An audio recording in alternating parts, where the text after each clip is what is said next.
Okay जी, good evening. तो अभी हम लोग 2024 वाला पेपर कर रहे हैं ना, क्योंकि पहले 23, 22, 21 का आई थिंक कर चुके हैं। तो इसमें मेनली क्या है, हम लोग लास्ट क्लास में 19 तक किया था, आज 20 से स्टार्ट करेंगे। तो एक मिनट,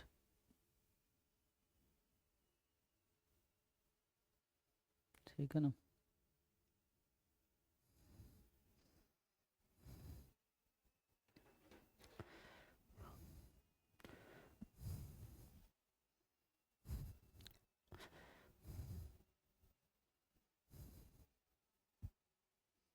देखो 20 से स्टार्ट करते हैं। तो ये क्या कह रहा है, X and Y are two independent random variable both following Poisson distribution with parameter 10। So what is the value of,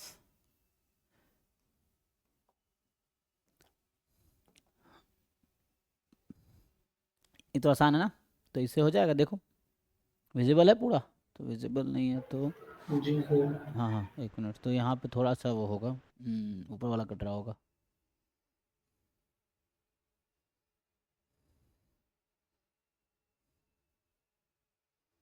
हम्म फिर ब्लर हो गया ना। तो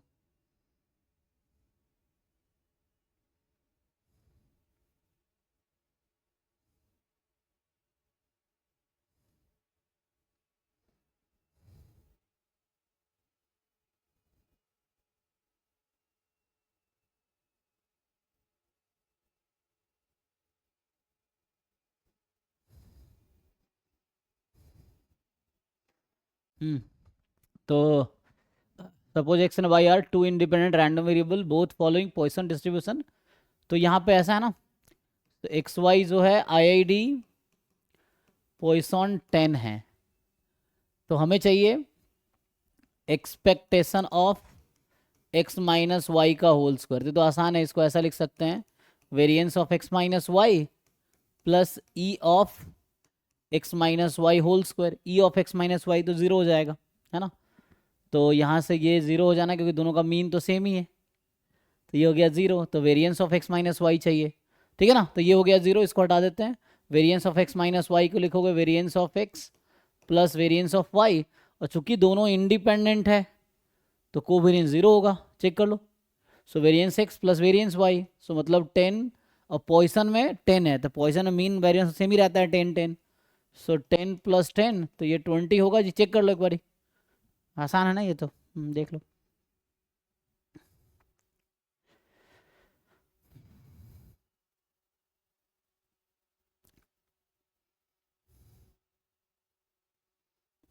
ठीक है, देखो नेक्स्ट। सो जो 21 है उसको देखते हैं। सो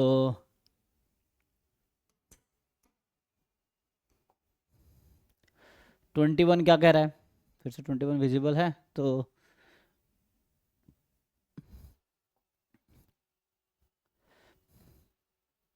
M denote the region bounded by the parallelogram with vertices 0 1 2 1 0 -1 -2 -1, ठीक है। Let xy denote xy coordinate of the randomly chosen point from M, ठीक है।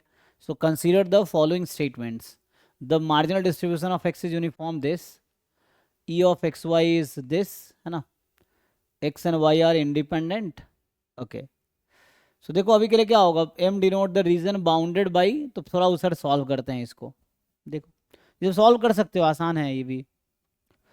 सो अगर इसको हम उधर सॉल्व करें,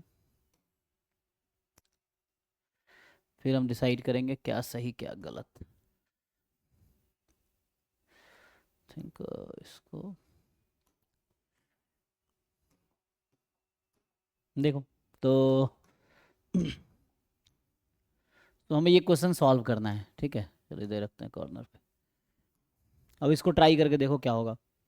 तो इसमें हमें बोला गया है, फिर से पूरा विजिबल नहीं है इसको, और पीछे पूरा बोर्ड।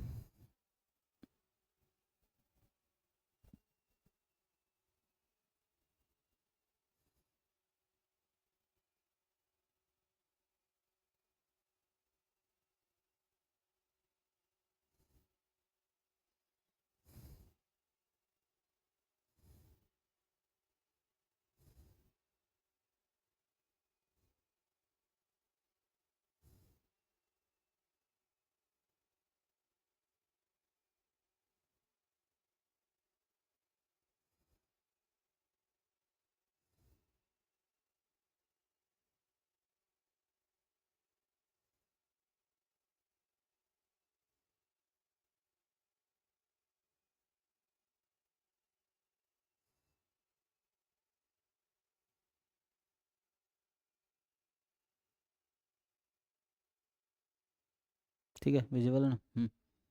तो देखो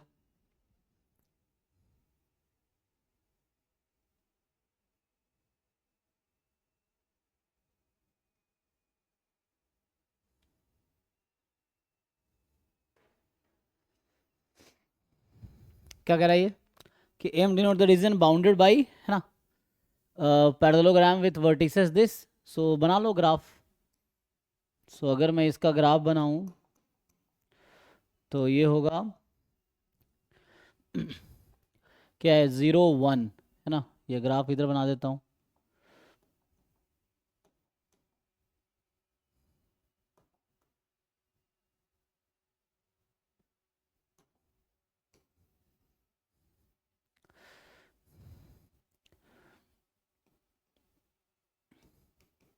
सो 0 1 पॉइंट ये है, 2 1,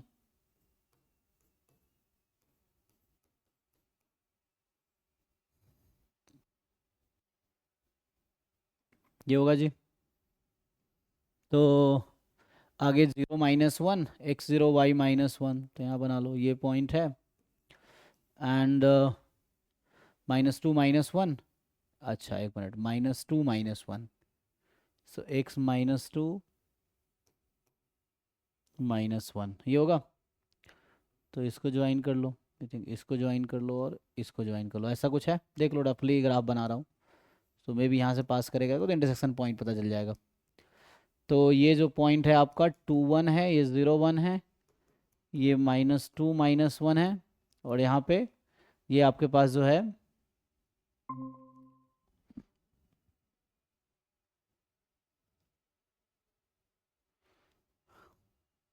कितना था, ये 0 - 1, ठीक है। देखिए अब ट्राई कीजिए। तो क्वेश्चन हमारे पास ये एक रीजन आपको दिख रहा होगा कि M denote the region bounded by the parallelogram. So ये रीजन है आपके पास,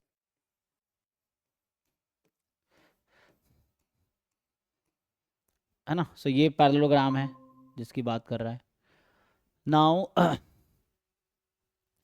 x Y denote the point this, chosen point from M, randomly chosen. तो जो ज्वाइंट इसका होगा ना, F of X comma Y X Y, तो क्या हम इसका एरिया निकाल सकते हैं क्या? बताओ इसका एरिया क्या होगा इस रीजन का।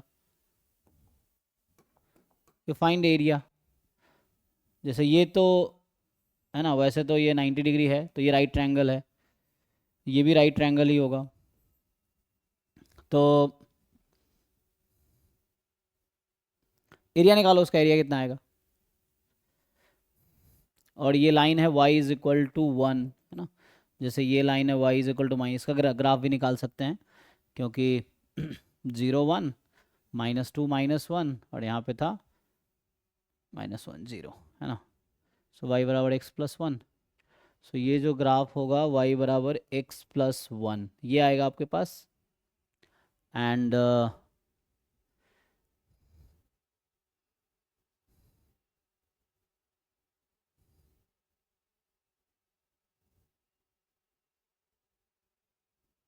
ठीक है। एंड सिमिलरली यहाँ पे आएगा y = x-1। So this line is y = x-1, अगर जरूरत पड़ी तो, है ना, वैसा है। एनीवे एरिया बताओ भाई, what is area of this shaded region, क्या निकाल पाओगे? तो ये हाइट 2 है, इधर हाइट ले लो या इसको बेस ले लो। तो ये बेस 2 है और ये कितना है, ये भी 2 है। तो इसका एरिया कितना हो जाएगा, half into base into height. तो 2 × 4/2, है ना, 2 हो गया उसका, 2 इसका 4। तो ये आएगा 1/4 when X Y belongs to this region. जैसे बोला ना एम रीजन है, तो एम बोल दो। अब क्या है, आप यहाँ से मार्जिनल निकाल सकते हो एक्स का। So how do you find marginal of x?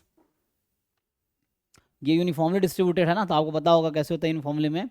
2 dimensional है तो 1/एरिया। तो इसका एरिया निकाला टोटल का एरिया, ठीक है ना। तो इसका 2, इसका 2, 4 हो गया। अब इसका मार्जिन फाइंड करो जी।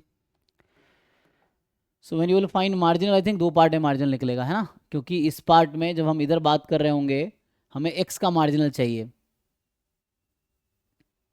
तो y के रेस्पेक्ट में इंटीग्रेट करना होगा, तो y के पैरेलल मुझे स्ट्रिप ड्रॉ करना पड़ेगा। तो यहाँ y = -1, y = x+1, है ना, तो अलग अलग होगा। तो ये आएगा दो केसेस में आंसर आएंगे, मैं ये बोलना चाह रहा हूँ. So you will have answers in two cases. एक होगा integration of 1/4 dy when y is from -1 to x+1. कब? व्हेन y इज, अच्छा हम x की बात करें, when x is between this to this. तो यहाँ x कितना था? -2 to 0. x बिटवीन -2 to 0 एंड 1/4 dy है ना. यहाँ लाइन बनाओगे, सो x+1 to 1, सॉरी x-1 है ना. So this line is y is equal to x-1. So x-1 to 1 if x is between 0 and 2. So find करो जो कहना चाह रहा है, ऐसा होगा क्या? नाउ यू इंटीग्रेट करके इजिली आंसर निकाल लोगे ना, निकाल पाओगे बताओ. सो यहाँ से आएगा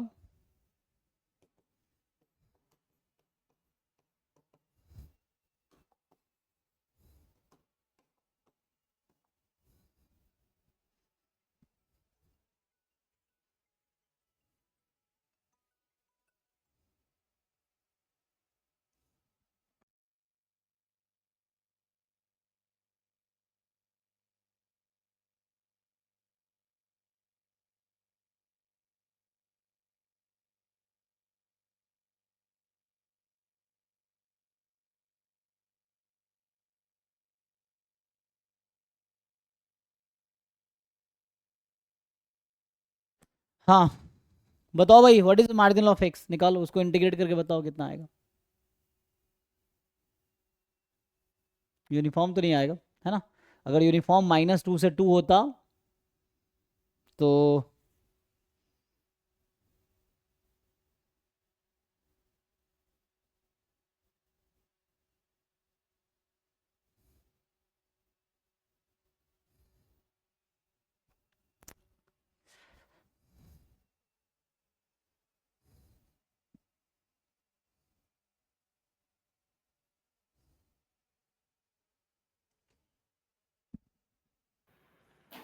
सर ऊपर वाले का x+2/4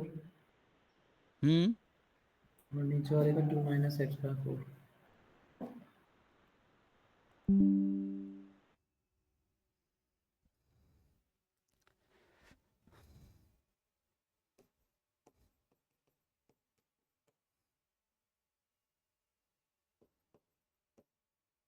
ऐसा 2 - x/4.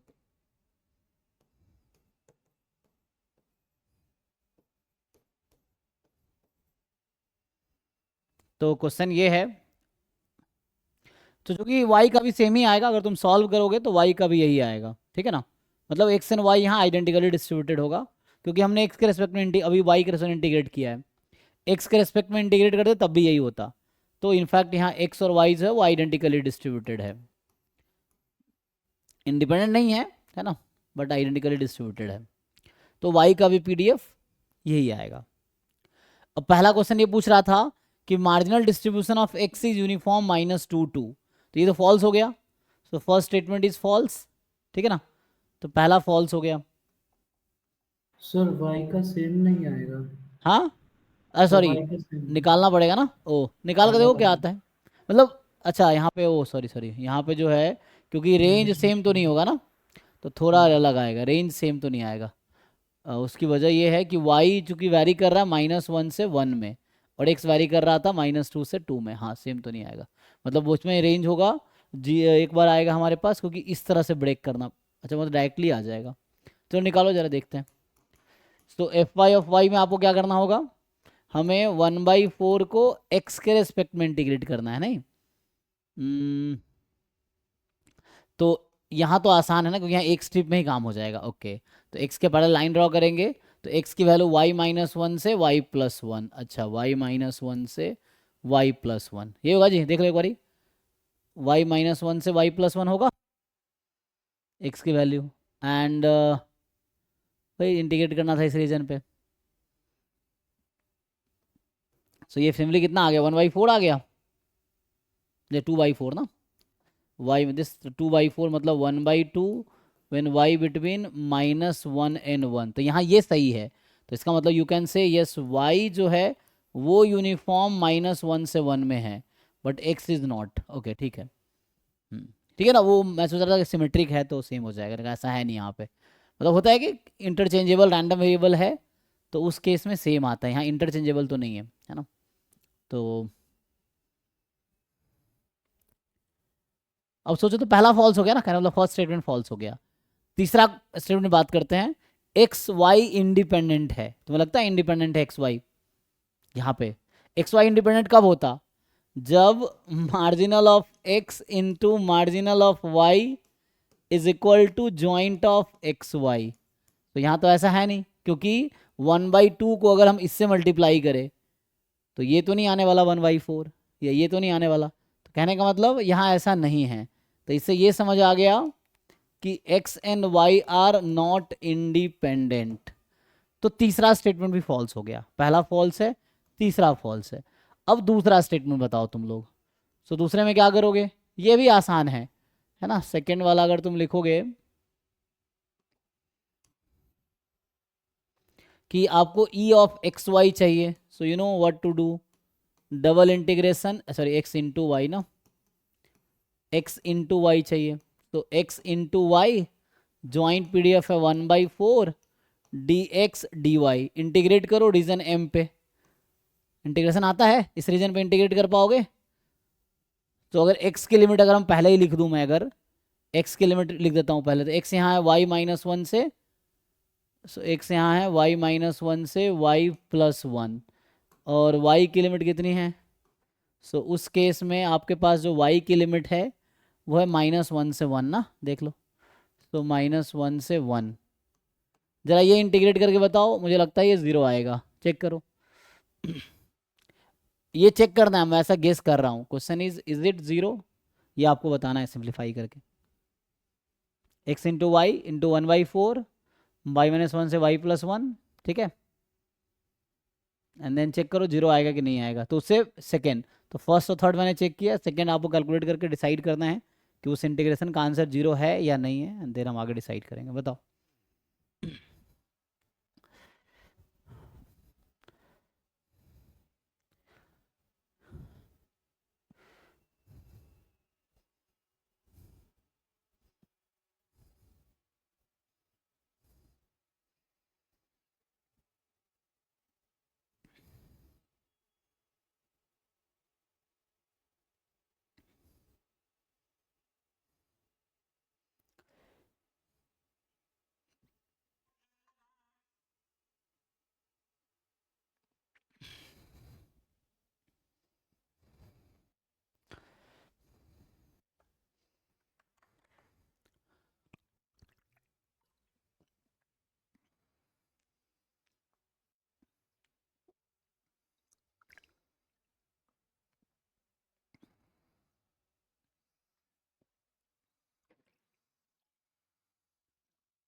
सर 1/3 आ रहा है।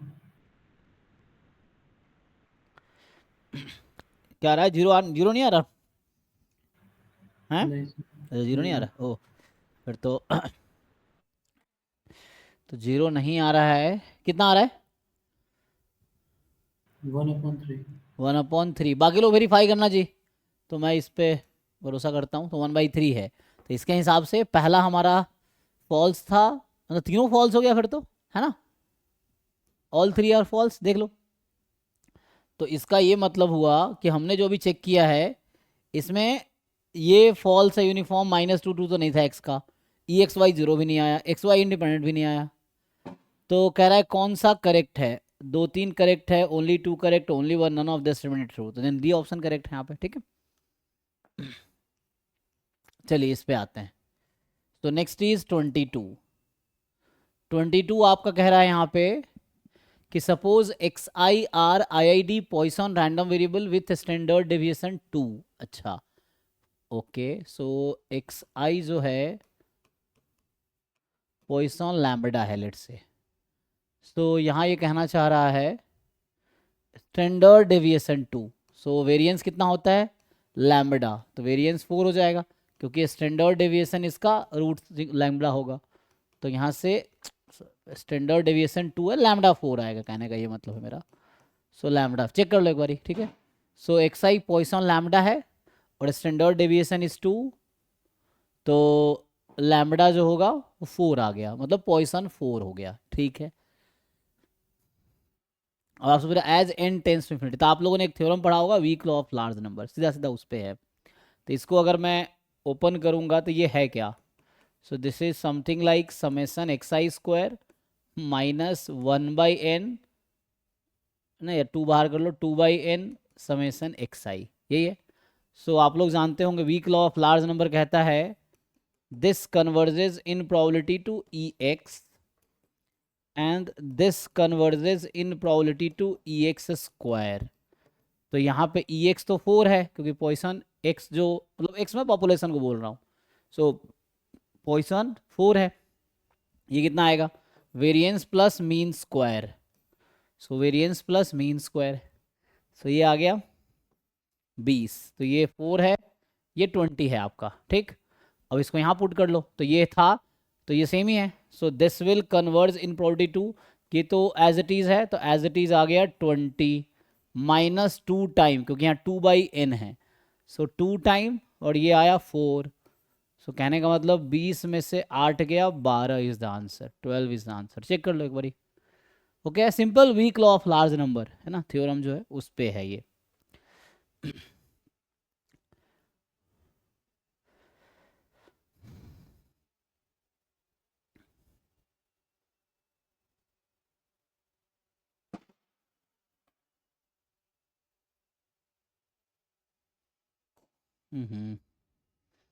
सो नेक्स्ट पे आते हैं, 23, ये ट्राई करो।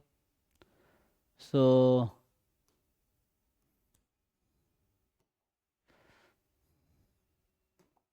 ये कह रहा है कि x1 x2 x2n है ना, देर आर 2n नंबर्स जो बिलोंग कर रहा है -1 से 1 में, x1 x2 x2n belongs to -1 to 1 where the xi's are not necessarily distinct, define m जो कि है 1/2n summation xi i from 1 to 2n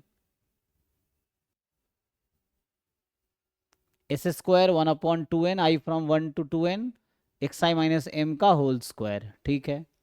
so 2n number का डेटा है ना, तो डिस्क्रिप्टिव में जो 2n नंबर का मीन है ये है, और 2n नंबर का वेरिएंस है वहाँ पे। तो पूछ क्या रहा है आपसे?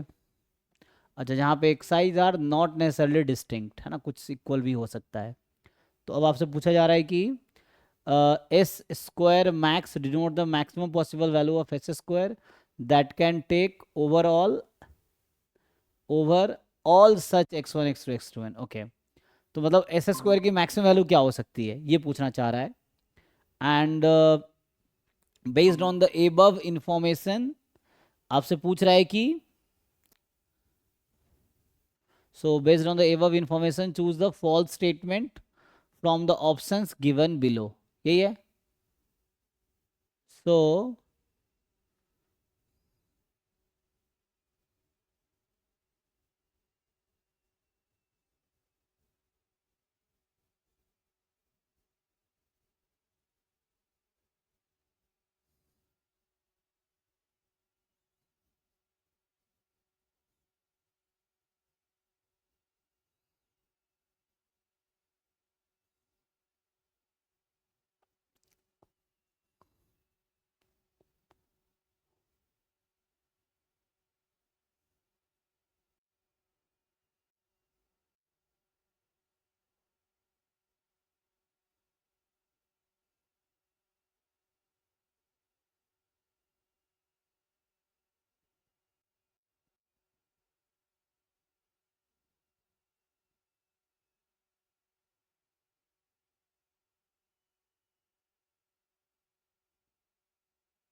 बताओ, सोचे क्या है? ठीक है, एस स्क्वायर की वैल्यू 0 से 1 में होगी हमेशा। एंड यहाँ पे है कि m की वैल्यू -1 से 1 में आएगी। तो कौन सा पूछ रहा है, चूज द फॉल्स स्टेटमेंट। देखो ईच नंबर कहाँ है, -1 से 1, आपको पता है कि हर नंबर -1 से 1 में तो एवरेज जो होगा वो बीच में ही आएगा। तो ये एक सिंपल सा एक मतलब लॉजिक है कि जो आपके पास एक्स बार होता है वो फर्स्ट ऑर्डर स्टैटिस्टिक्स और nth ऑर्डर स्टैटिस्टिक्स के बीच ही होगा हमेशा, इन जनरल, है ना, क्योंकि एवरेज है बीच में ही होगा। तो जो स्मॉलेस्ट नंबर है उससे ज़्यादा इक्वल होगा, लार्जेस्ट से कम होगा, है ना। तो ये तो हमेशा इक्वल है, तो इसमें तो कोई दिक्कत नहीं है। हमें फॉल्स चुनना है, ठीक है ना, तो हमें फॉल्स चुनना, मैं ट्रू बात कर रहा हूँ। तो m -1 से 1 में होगा, ये तो ऐसे ही नॉर्मली ट्रू है, बिकॉज अगर आप, है ना, मिनिमम -1 ले सकते हो कोई नंबर, मैक्सिमम आप 1 ले सकते हो, तो बीच में ही आना है इसको। अब बाकी ऐसे ही चेक करो, कह रहा अगर m 0 हो गया तो, अच्छा ये वेरिएंस मैक्सिमम 1 ही हो सकती है क्या?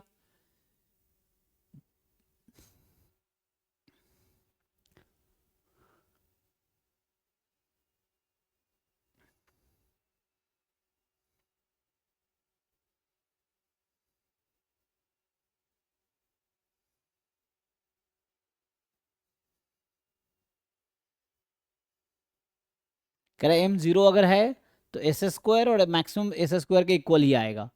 तो ये तो मिनिमम वैल्यू है, हम लोग क्या जानते हैं। अगर s² मैक्स के इक्वल है तो करस्पॉन्डिंग m को 0 होना पड़ेगा। अच्छा m को 0, मीन को 0 होना पड़ेगा, क्योंकि वो स्क्वायर हो जाएगा ना। हाँ एक्स आई, m अगर 0 हो गया तो xi²। सो m 0 का क्या मतलब है, m 0 का मतलब है समेसन, है ना, ऐसा हो जाएगा xi² और अपॉन में जो भी है 2n, i from 1 to 2n, ये है अगर m 0 कर दिया तो। अब ये कहना चाह रहा है कि दिस इज मैक्सिमम कब होगी,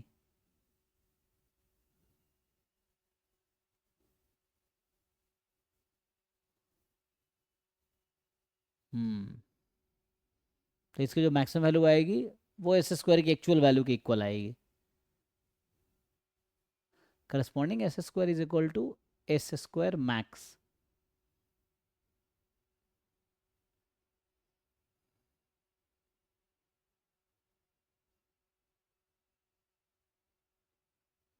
तो इसको एक्सपेरिमेंट करते हैं, एग्जाम्पल लेके बेटर रहेगा, है ना, यू टेक सम एग्जाम्पल, तो उससे आपको इजीली समझ आएगा। देखिए अभी के लिए जैसे मैं कुछ एक्सपेरिमेंट कर रहा हूँ, ठीक है, तो अगर मैं एक्सपेरिमेंट करूँ, जैसे अभी के लिए मैं n को फिक्स कर देता हूँ 2 फॉर एग्जाम्पल, या कुछ नहीं तो n को 1 रख देते हैं अभी के लिए, बस मुझे एग्जाम्पल ही चाहिए ना।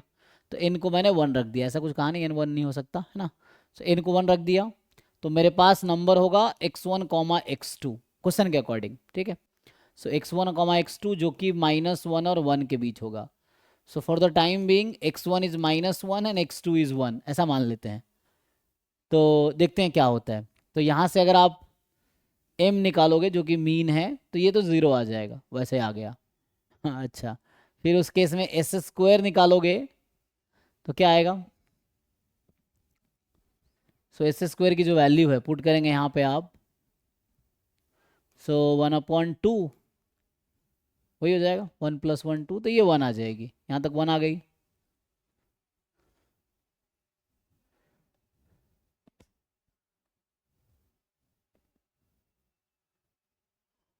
मजे की बात ये है कि xi का स्क्वायर भी, चूंकि ईच एक्साइज -1 और 1 में है, सो xi² जो होगा वो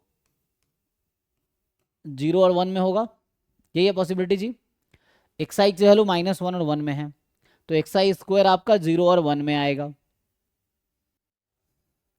और xi² अगर 0 और 1 में आएगा, सो 1/2n समेसन xi, जहां i फ्रॉम 1 to 2n है, हम 2n नंबर का स्क्वायर एवरेज ले रहे हैं, xi² 0 से 1 में है, तो ये एवरेज है, तो एवरेज भी हमेशा लार्जेस्ट और स्मॉलेस्ट के बीच में ही आएगा। तो ये तो श्योर है कि मतलब ऐसा यहाँ पे हमने कहा कि, और मीन उसी बीच में आएगा, तो मीन एवरेज होगा, तो उसका डेविएशन उसके अकॉर्डिंग वेरी कर सकता है। तो ठीक है, अभी मैं एग्जांपल के लिए देख रहा हूँ, तो s² यहाँ 1 आ गया, ठीक है ना। और इसकी मैक्सिमम वैल्यू क्या हो सकती थी, जैसे इसने कहा कि मान लो मैं मीन 0, थर्ड ऑप्शन चेक करूँ, तो 1/2n समेसन xi² ये मैक्सिमम क्या हो सकती है, क्योंकि इसकी ईच मैक्सिमम वैल्यू 1 ही हो सकती है ना। एक्स आई स्क्वायर बहुत लार्जेस्ट लोगे तो 1 लोगे, तो बहुत ऐड करोगे तो ये n हो पाएगा, 2n हो पाएगा, 2n तक है ना, 2n हो पाएगा, और 2n तो मैक्सिमम 1 हो पाएगा। तो मुझे फॉल्स तो लग रहा है सी डी में से होना चाहिए, चेक कर लेते हैं फिर भी, क्योंकि अभी m जीरो के लिए हम लोग बात कर रहे हैं। m जीरो है तो मैं बात कर रहा हूँ ना, ये हम कब बात कर रहे हैं, जब मीन हम बोल रहे हैं जीरो है ना, या वैसे मीन जीरो नहीं भी है तो इसकी बात तो कर ही रहे हैं, बट मीन जीरो के लिए हम लोग ये क्वांटिटी का कंपैरिजन देख रहे हैं, एस स्क्वायर कहाँ से कहाँ तक होगा। Sir D. ठीक है ना। तो है ना, इसमें से सी डी में से कोई एक इनकरेक्ट होगा, डी आ रहा है। ठीक है, तो अभी के लिए मैं जैसे एक एग्जांपल लिया हमने, तो और इसकी मैक्सिमम वैल्यू 1 ही आएगी, तो इक्वल तो हो जाएगा, m जीरो है तो इक्वल हो जाएगा। अच्छा, मैं कुछ और नंबर लेता, फॉर एग्जांपल एक मैं -1 लिया, एक 1 लिया। अब मैं दूसरा एग्जांपल लेता हूँ समझने के लिए, ठीक है, मतलब you can do some experiment. n अभी मेरा 1 ही है, ठीक है, तो x1 को 0 ले लेता हूँ और x2 को 1 ले लेता हूँ फॉर एग्जाम्पल। तो अब m कितना आएगा मेरा, 1/2 आ जाएगा जी, क्योंकि मैंने n को 1 ले रखा है, ठीक है ना, तो 2n मेरा 2 है, सो 2n is 2 actually. So m अब एस स्क्वायर क्या आएगा, अगर इसकी बात करें, सो 1/2 और x1 माइनस हाफ का होल स्क्वायर, सो 1/4, x2 माइनस हाफ, तो ये भी 1/4, तो ये फाइनली 1/2 बनवाए तब भी 1 आ गया, ये एस स्क्वायर यहाँ क्या हो गया, तब भी 1 आ गया, और एक्स आई ऐसे भी मेरा -1 1 के बीच है, तो एक्स आई माइनस एम का कुछ रेंज होगा क्या, जैसे एक्स आई -1 और 1 के बीच है, तो एक्स आई माइनस एम का रेंज क्या होगा, क्या वही -1 और 1 के बीच होगा, देखो।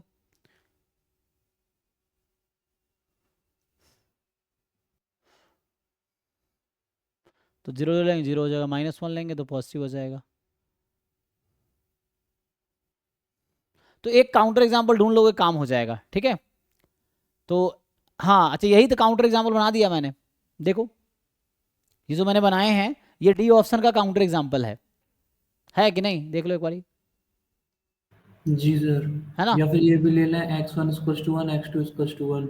ओके, 1 1 ले लिया, ठीक है, तो एवरेज फिर भी 1/2 ही रहे, 1 एवरेज 1 हो जाएगी ना, x1 1 x2 1, तो m कितना हो जाएगा 1, क्योंकि n हमारा 1 है ना, 2n यहाँ 2n डेटा है, सो 2n 2 होगा, तो दिस प्लस दिस, इसका एवरेज कितना होगा, है ना, सो ये हो जाएगा। अब इसका एस स्क्वायर क्या आता, निकालो, नहीं इसका जीरो हो तो जाएगा। आपके हिसाब से जीरो हो जाएगा ये, यही सही है सर आपका। हाँ, है ना। तो हमने क्या कहा, इसने कहा एस स्क्वायर अगर एस मैक्स के इक्वल है, तो ये तो मुझे लग रहा है ट्रू है, ट्रू ट्रू ट्रू, और ये फॉल्स हो जाएगा। जैसे यहाँ एस स्क्वायर 1 है, तो एस स्क्वायर 1 आ गया, और मीन जीरो तो है नहीं, तो मुझे ऐसा लग रहा है यही होना चाहिए, बाकी प्रूफ भी देख सकते हैं, देख लो। तो भी काउंटर एग्जाम्पल अगर एक ढूंढ लो तो काम हो जाएगा। तो आप लोग सोच लो अपने तरीके से, you try in your own way और देखो क्या होता है, क्योंकि ये थियोरेटिकल क्वेश्चन है, तो इसमें कोई है ना, आप या तो एग्जाम्पल लेकर डिस्कार्ड करो या फिर प्रूफ लिखो इसका, ये है।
ठीक है जी। तो देखो नेक्स्ट क्वेश्चन पे आते हैं फिर। 24 में क्या है, देखिए ट्राई कीजिए। सो 24 कह रहा है आपको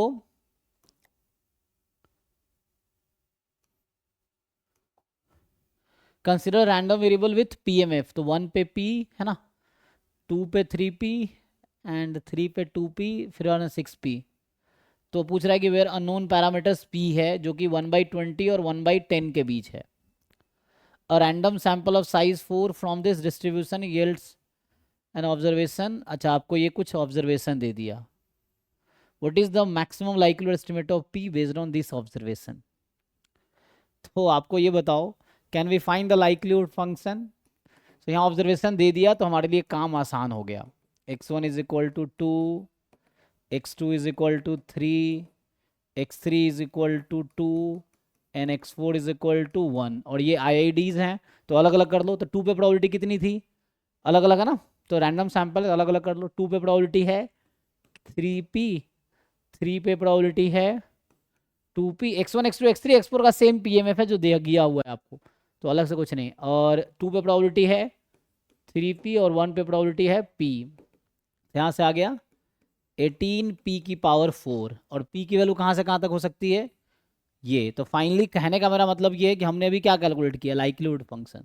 सो the likelihood function we have is 18p की पावर 4 जब p की वैल्यू आपकी 1/20 और 1/10 के बीच है। सो मुझे बता सकते हो कि ये फंक्शन, आपको पता होगा एमएलई का क्या मतलब होता है कि the value of parameter that maximises likelihood function. तो अब मुझे बताओ कि इस इंटरवल में p की ऐसी कौन सी वैल्यू है जो इसको मैक्सिमाइज करेगी। एब्सोल्यूट मैक्सिमा निकालना है आपको, एक कैलकुलस का क्वेश्चन हो गया। So you find the point of maxima in this question. तो वह तो क्रिटिकल पॉइंट होगा या फिर एंड पॉइंट होगा, क्या लगता है आपको। सो अगर यहाँ से मैं L' निकालूंगा तो होगा 72p³ जो कि पॉजिटिव है फॉर ऑल दिस। का मतलब ये likelihood function strictly increasing function, और स्ट्रिक्टली इंक्रीजिंग फंक्शन है तो इसकी मैक्सिमम वैल्यू कहाँ पे आएगी, हाईएस्ट पॉइंट पे। 1/10 पे। So LP is maximum for p is equal to 1/10। So 1/10 is the MLE। देख लीजिए, simple definition, MLE is the value of parameter that maximises likelihood function.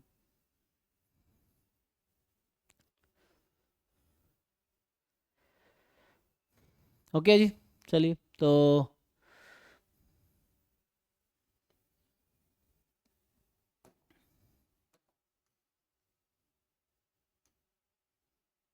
ये ट्राई कीजिए।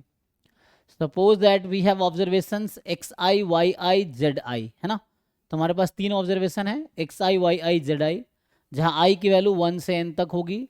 Late beta x hat be the estimated coefficient obtained by least square linear regression of z on x. So let beta x hat be the estimated coefficient obtained by least square linear regression of z on x. अच्छा, सो linear regression z on x है ना, तो ये कुछ ऐसा है। तो कुछ ऐसा होगा ना, अल्फा प्लस बीटा या beta naught plus beta 1x। तो z बराबर होगा वैसे ही beta naught plus beta 1x। अब इस तरह का मॉडल समझो। सो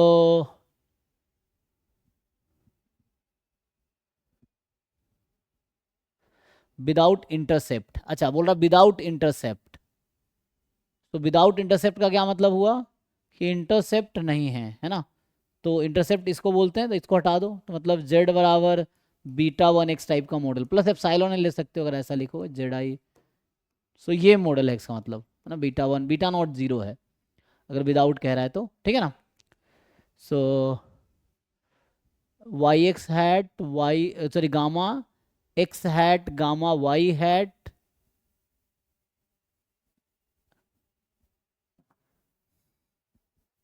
ठीक है ना, gamma X hat gamma Y hat with the estimated coefficient obtained by similarly regressing z on x and z on y jointly। अच्छा,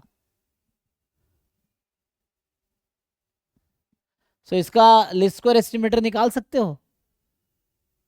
क्या करते हैं लिस्ट स्क्वायर एस्टिमेटर में कि आप ये जो समेसन एप्सिलॉन आई स्क्वायर है, तो समेसन, अभी मैं सिर्फ बीटा वन की जगह बीटा लिख देता हूँ, या बीटा वन चलेगा। सो बीटा, अभी सिर्फ बीटा लिख देता था, बीटा वन नहीं है ना, बीटा लिख देता हूँ, beta x I whole square. इसको मैक्सिमाइज करके बताओ बीटा की वैल्यू क्या आएगी। So you maximize this function, मतलब इसको मान लो कोई फंक्शन जी है, इसको डिफरेंशिएट करो बीटा के रिस्पेक्ट में, बीटा के रिस्पेक्ट में डिफरेंशिएट करके जीरो पुट करो, बताओ बीटा की वैल्यू क्या आएगी। सो वही, जो भी बीटा की वैल्यू निकल के आएगी वो होगा बीटा एक्स हैट, या सिंप्लीफाई करके बताओ। तो यू मिनिमाइज दिस फंक्शन, इसको मिनिमाइज करो। सो अभी डिफरेंशिएट कर लो और जीरो पुट कर दो, बताओ क्या आंसर आएगा।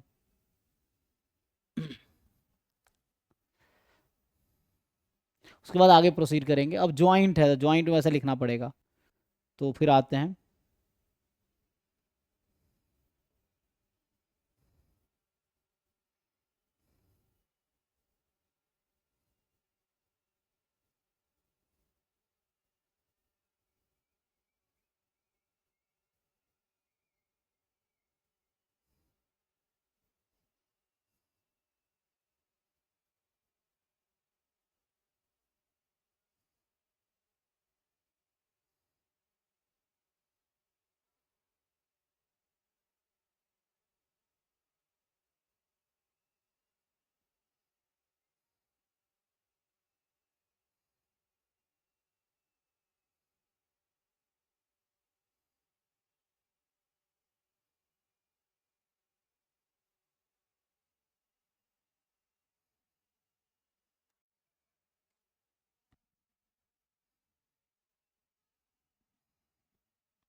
हम्म x1 z1 plus z2 x2 till zn xn upon x1 square plus x2 square plus तो xn. इसका मतलब ये आएगा आपके पास summation X I Z I upon summation X I square, ये ना। जैसे आप लोग विथ इंटरसेप्ट आपने फॉर्मूला पढ़ा होगा, जैम में था ना, तो उसमें ये होता था, है ना, S X Y upon S X X, ये होता था जैम में। तो वहाँ पे बस क्योंकि वहाँ इंटरसेप्ट भी था, तो एनीवे तो यहाँ पे ये आ गया। अब क्या करना है, दूसरा चीज अब है। तो एक तो ये क्वेश्चन हो गया ना, पहला क्वेश्चन जो हो गया बीटा एक्स हैट, तो जैसा आपने बताया summation Z I X I upon summation X I square, ठीक है।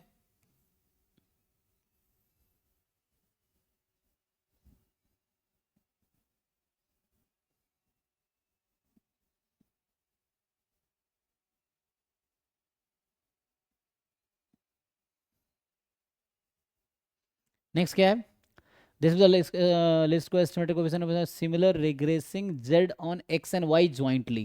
तो ये कुछ ऐसा हो गया, मान लो बीटा 1 या है ना, अभी मान लो beta 1 X plus beta 2 Y, ये आपका रिग्रेशन इक्वेशन, या ऐसा बोलो Z1 is beta 1 X I plus beta 2 Y I, ये ना, Z on X Y plus epsilon I. अब क्या करना है आपको, सिमिलर वे में, अब टू पैरामीटर्स है similar way, least square estimator क्या होता है, समेशन एप्साइलन आई को आपको मिनिमाइज करना होता है। सो एप्साइलन यहाँ से आ जाएगा Z I minus beta 1 X I minus beta 2 Y I इस पूरे का whole square. Now it is two variable function, इसको मान लो ये जो फंक्शन है this is G of beta 1 comma beta 2, ठीक है, ये वाला फंक्शन जो है। अब क्या करोगे, जी को डिफरेंशिएट करो बीटा 1 के रेस्पेक्ट में 0 करो, जी को डिफरेंशिएट करो बीटा को रेस्पेक्ट में 0 पुट करो, तो निकालो, तो जो बीटा 1 आएगा यहाँ से, सो आप जो बीटा 1 इसको 0 पुट करके फाइंड करोगे, दैट इज एक्चुअली जो ये बोला हुआ है उसका नाम इसने रखा है गामा एक्स हैट। ये कितना आएगा बताओ। सिमिलरली जो बीटा 2 निकालोगे इस इक्वेशन से वो आपका आएगा गामा वाई हैट। तो निकालो जरा दोनों। तो पूछना ये क्या चाह रहा है, अच्छा ये पूछना चाह रहा है which of the following statement is true, तो इन दोनों में कंपैरिजन पूछना चाह रहा है। ओके, सो कंपैरिजन क्या है ना, तो ये तो एप्सिलॉन आई स्क्वायर यहाँ भी है, यहाँ भी एप्सिलॉन आई स्क्वायर है, दोनों में मिनिमाइज करना पड़ता है, मिनिमम वैल्यू कितनी आएगी देखना पड़ेगा ना, तो हमें वैल्यूज की बात कर रहा है।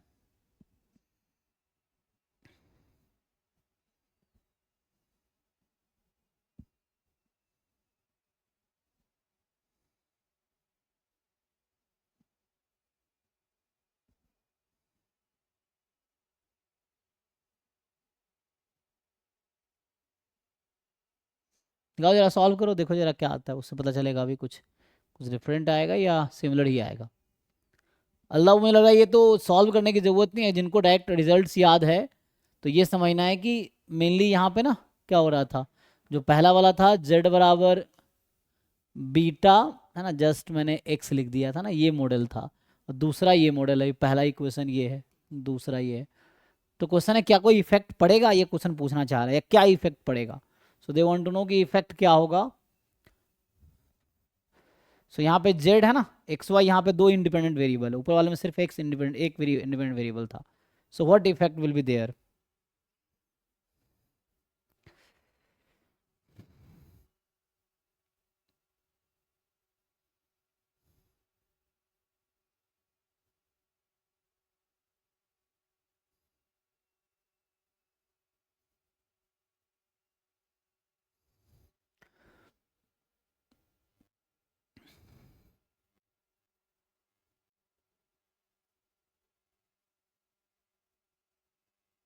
So summation beta 2 yi minus zi upon summation yi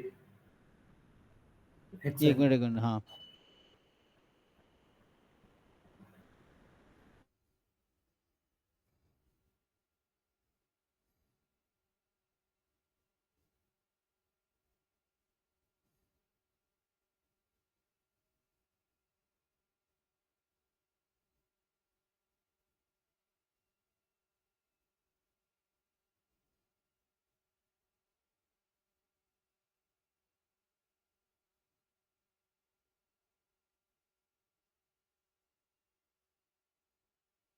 तो ये एक थ्योरम है ना, फिर भी देखो क्या है, तो ये जो है ना, I think D option true होगा यहाँ पे। तो इसमें क्या हो, ये तो वही एप्सिलॉन आई स्क्वायर था, अगर आपको याद हो, ये भी एप्सिलॉन आई स्क्वायर ही है और यहाँ भी एप्सिलॉन आई स्क्वायर ही है, तो उसकी मिनिमम वैल्यू हैट यूज कर लिया ना, तो इसकी मिनिमम वैल्यू क्या होगी, जो समेसन एप्सिलॉन आई स्क्वायर है दोनों अलग अलग मॉडल में, तो इसकी मिनिमम वैल्यू इसमें ये आएगी, इसकी मिनिमम वैल्यू ये आएगी। अब पूछना ये चाह रहा है कि इन दोनों में देखो, तो इस ऑप्शन को रिलेट करो, क्या डिफरेंस है इन दोनों में, कि यहाँ पे लेस देन यहाँ मोर देन, तो इससे एक चीज ये समझ आ रहा है कि ये एक दूसरे का कॉम्प्लीमेंट है कि नहीं, तो इनमें से एक ट्रू होगा एक फॉल्स होगा। तो इनफैक्ट ये थ्योरम है, बाकी तुमने बताया ठीक है, तुम्हारा क्या आया था गामा एक्स हैट, ये कितना आया summation beta 2yi minus Z I hmm. Upon summation X I. अच्छा, यहाँ से आपका आया summation X I, just X I. Okay, इसको ठीक से कैलकुलेट करना, मान लो ठीक है ना, जो भी आएगा। तो ये एक रिजल्ट ये कहता है कि यहाँ पे जैसे एक रिजल्ट है, in case of joint regression the multiple linear regression model will generally minimize the least square function more effectively. This is because adding more explanatory variable like y provides more flexible to explain the variable z. The more variable you include, the better the model you can adjust to the data and reduce sum of square residual. मतलब जो ये था sum of मतलब summation epsilon I square जो था ना, ये क्या था, sum of square due to residual इसको बोलते हैं ना। तो इसमें बोलना चाह रहा है कि वो ज़्यादा होगा, है ना। तो ज़्यादा वेरिएबल ऐड करोगे तो उतने ही ज़्यादा मिनिमाइज करेगा, जितने ज़्यादा वेरिएबल होंगे उतना बेटर मिनिमाइज कर पाएगा। तो कहने का मतलब ये है कि जो पहला मॉडल था उसमें अगर बात करें कि z is equal to beta x या z i is equal to beta x I plus epsilon i, और दूसरे में एस एस आर वन बोल दो और एस एस आर टू लिख दूँ इसको मैं summation epsilon i square this, तब जब जेड आई था बीटा वन एक्स आई प्लस बीटा टू वाई आई प्लस एप्सिलॉन आई इस मॉडल में। तो इस मॉडल में जो ये सम आएगा, जो मिनिमम, इसको मिनिमाइज करके जो भी वैल्यू आएगी, तो इसकी मिनिमम वैल्यू कम होगी इससे, R two will be less than equal to S S R one. तो उसके अकॉर्डिंग ऑप्शन जो है वो डी सही होगा, चेक कर लो। सो ये मिनिमम वैल्यू है इसकी, ठीक है ना, और ये इसकी मिनिमम वैल्यू ये है, बिकॉज वहां पे उसने बीटा की जगह बीटा एक्स हैड यूज किया है। सो डी ऑप्शन सही होगा, डायरेक्ट रिजल्ट है, देख लो एक बारी।